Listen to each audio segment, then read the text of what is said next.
Have you ever stood at a graveside, incense burning, hands clasped, sending paper money up in smoke, hoping your ancestors receive it in another realm? Have you questioned, even briefly, whether these rituals of paper and fire truly carry the weight of your love? Welcome back to the channel. Today, we explore a deeply human impulse, the desire to honor those who came before us, and ask a powerful question: what truly matters to the departed? A symbolic gesture, or a life lived with compassion? In many cultures, burning paper offerings is believed to transfer wealth to the spirit world.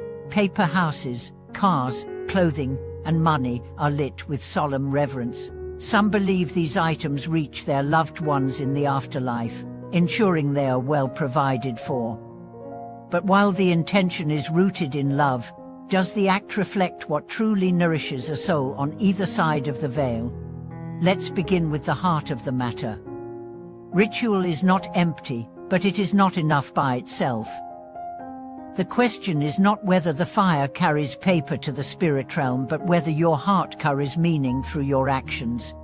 Imagine this: you spend hours preparing ornate paper offerings, but live each day heartily ignoring the living, forgetting the hungry, neglecting the people around you who still breathe. What then do your ancestors receive? Smoke without substance, flames without feeling. Now imagine another scene. You cook a simple bowl of rice. You remember your grandmother's voice. You feed a hungry elder down the street in her memory. You say quietly, "This is for you." That act, so humble, so alive, is a bridge across time.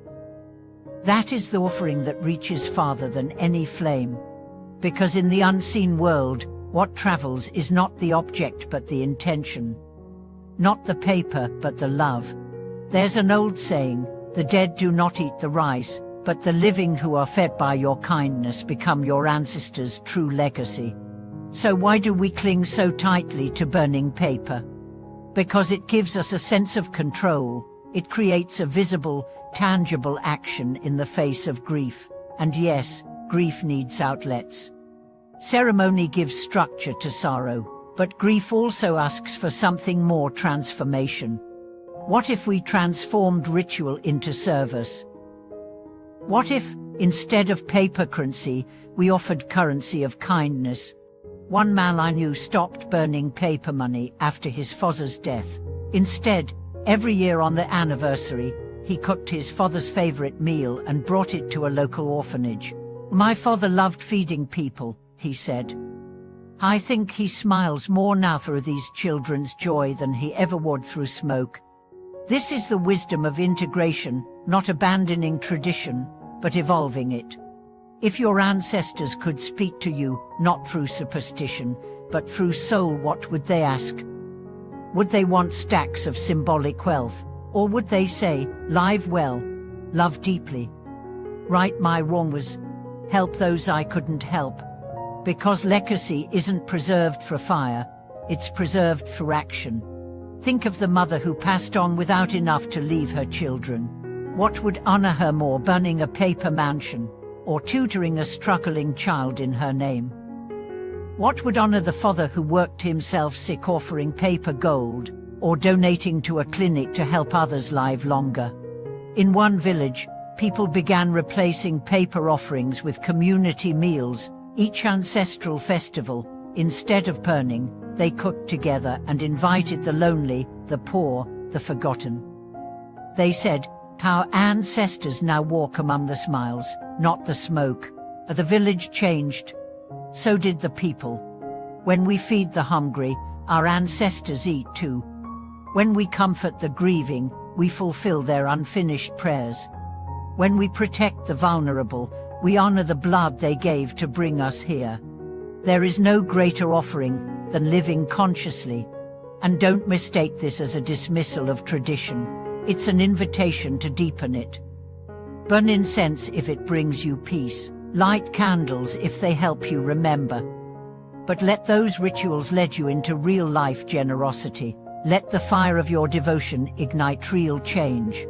The Buddha taught, if you want to know your past karma, look at your present circumstances. If you want to know your future, look at your actions today. So the question becomes not what will we burn, but what will we become? Become the kindness your grandparents hoped for. Become the wisdom your great-grandparents never had the chance to learn. Become the peace your ancestors prayed for but never found. Because they live on through you, not in fire, but in your choices. One woman lost her son at a young age. Each year, instead of burning offerings, she created scholarships in his name. She said, "He will not grow older, but others will grow because of him." Her grief became a garden. That is spiritual alchemy. In the end, it's not about whether you burn paper or not. It's about whether your love is active or passive, whether your remembrance is decorative or dynamic, whether your mourning becomes medicine for the world. The next time you feel the need to honor the departed, ask, who around me is hungry? Who is forgotten? Who carries burdens too heavy to bear alone? That's where your offering belongs. And in doing so, your ancestors will not just receive blessings, they will become blessings moving through your hands, your heart, your help. You are the altar now. You are the temple. You are the living flame. Thank you for watching this video. If this message helped shift your view of remembrance and ritual, share your thoughts in the comments. Tell us how you honor your ancestors in daily life. Subscribe to the channel for more content that connects tradition with transformation. And if this video resonated with you, like it and share it with others who need to hear this message.